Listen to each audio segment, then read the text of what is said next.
न्याय के लिए दर दर भटक रही महिला नायब तहसीलदार पर लगाए गंभीर आरोप। नमस्कार, आप देख रहे हैं खबरें सारे जहां।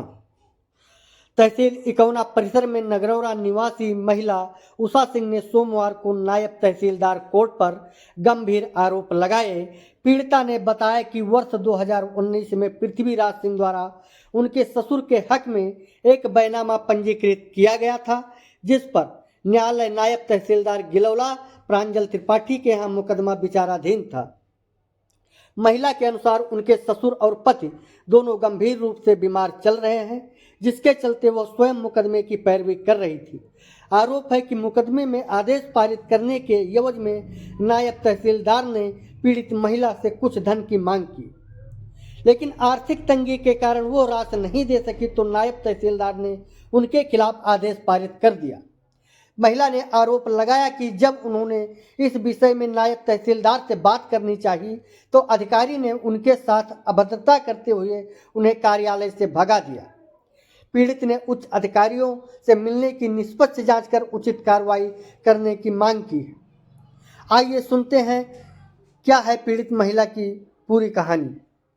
क्या नाम है आपका? उषा सिंह नाम है। कहाँ रहते हैं आप? नगरौरा में। क्या मामला है? मामला ये है सर कि हमारे ससुर के नाम से मुकदमा चल रहा है सर।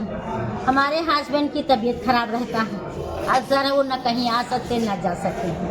हम मुकदमा आज लड़ रहे हैं यहाँ नायब साहब के यहाँ से। आज 1 महीना से इन्होंने फाइल ले लिया अपने पास, कहें कि ऑर्डर में है हमारा, आपका ऑर्डर हो जाएगा। 50,000 रुपया इन्होंने मांगा। हमने कहा साहब हम शिक्षा मित्र आदमी और हमारा आदमी हस्बैंड बीमार रहता है और उतना पैसा नहीं, लेकिन खर्चा पानी थोड़ा बहुत दे देंगे, आप ऑर्डर कीजिए, न्याय की भीख हमें दीजिए, गलत की भीख नहीं मांग रहे, सही की भीख दीजिए। हमारा बैनामा है, हमारा दाखिल खारिज कर दीजिए, जौन कुछ हमारे अटी बटी तो हम आपका खुशी मत दक्षिणा दें, कौन गलत कर रहे हैं। एक बाद 1 महीना से आज आइए, कल आइए, कल करेंगे, परसों करेंगे, इसी तरह से आज 1 महीना से मैं दौड़ रही हूँ। आज जब मैं आई इनके कार्यक्रम वहाँ गई, मैंने कहा साहब हमें गलत की भीख मैं नहीं मांग रही हूँ और हम राजनीति हम किसके पास जाए भाई, हम अदालत के खटखटाई के अंदर जब गलत काम है नहीं कि हम किसी से सिफारिश करवाएं।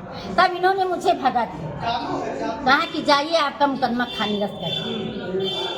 तो अब आप बताइए कि इकौना तहसील में यही हो रहा है, भाजपा के नाम पर यही कर रहे हैं, तो एक गरीब लोग कहाँ जाए, दलित लोग। एक महिला पीड़ित इतना दिन से दौड़ दौड़ पूरा तहसील देख रहा है, इतने धूम में आती हैं जाती हैं, इनके तो बीवी बच्चे घर में बैठे होंगे। आप बताइए अगर हमारा गलत है तो मुझे न्याय नहीं चाहिए, और अगर सही है तो मुझे न्याय दीजिए। हम यही इनसे हाथ जोड़कर आज महीना भर से इनसे हाथ जोड़ते कि सर हमें न्याय दीजिए, हमें न्याय सही न्याय हमें चाहिए, हम गलत नहीं। और विधायक जी ये नहीं कहेंगे कि मैडम का बैनामा खारिज कर दीजिए, हमें नहीं विश्वास है कि विधायक जी ऐसा कहें, क्योंकि इन्होंने कहा कि विधायक जी ने कहा, लेकिन हम नहीं कह रहे कि तहसीलदार ने कहा। अब आप बताइए कि यही होगा तब गरीब कहाँ चले जाएंगे। हमें सही का न्याय मांग रही थी, मैं गलत का न्याय नहीं मांग रही हूँ। अगर गलत है सारे अधिकारी देख ले हमारी फाइल, अगर हमारा गलत है हम छोड़ चले जाएंगे, हम कुछ नहीं करेंगे। अब अगर नहीं गलत है तो इनको दंड दिया जाए नायब साहब।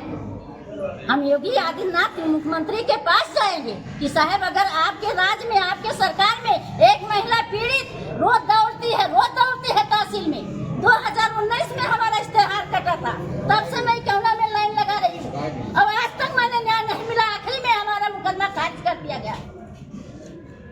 क्या यही न्याय मिलेगा भाजपा सरकार में?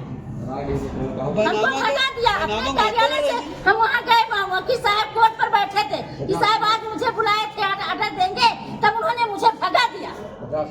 50,000 मांगे थे, हमने नहीं दे पाई इसलिए। तो क्या यही भाजपा सरकार में भाजपा सरकार को बदनाम किया जाता है कि अधिकारी गलत है? आप लोग बताइए। 2 बार सांसद इसीलिए यहाँ से नहीं निकले इकौना क्षेत्र से, केवल इसी कमी से कार्यों की।